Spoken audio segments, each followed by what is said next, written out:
আসসালামু আলাইকুম প্রিয় কলিজার ভাইয়া রাফুরা, কেমন আছেন? আমি সাদ্দাম হোসেন, আপনাদের দোয়া আছি ভালো। আমরা রুমমেটরা মিলে আজকে একটা ইফতারের আয়োজন করছি। তো ভিডিওটা আপনাদের সাথে একটু তুলে ধরলাম আমরা প্রবাসে কীভাবে ইফতার করি। রহিম ভাই, জাহাঙ্গীর ভাই, দুই জাহাঙ্গীর, আমির ভাই, আমি সাদ্দাম হোসেন। তো আপনাদের সাথে ভিডিওটা করতে আসি আসলে প্রবাসে কীভাবে বাঙালি আইটেম দিয়ে আমরা ইফতারি করি। বাঙালি ইফতারি, বুট, মুড়ি, পেঁয়াজু, বেগুনি, আলুর চপ, বুরিন্দা, সব বাঙালি আইটেম।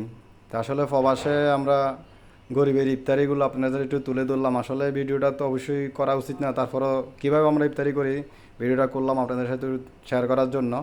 কারণ প্রবাসে আসলে আমরা কীভাবে ইফতারি করি, গরিবের ইফতারি। তো এই কারণে ভিডিওটা করছি। আসলে ভিডিওটা অন্য কোনো উদ্দেশ্য করিনি।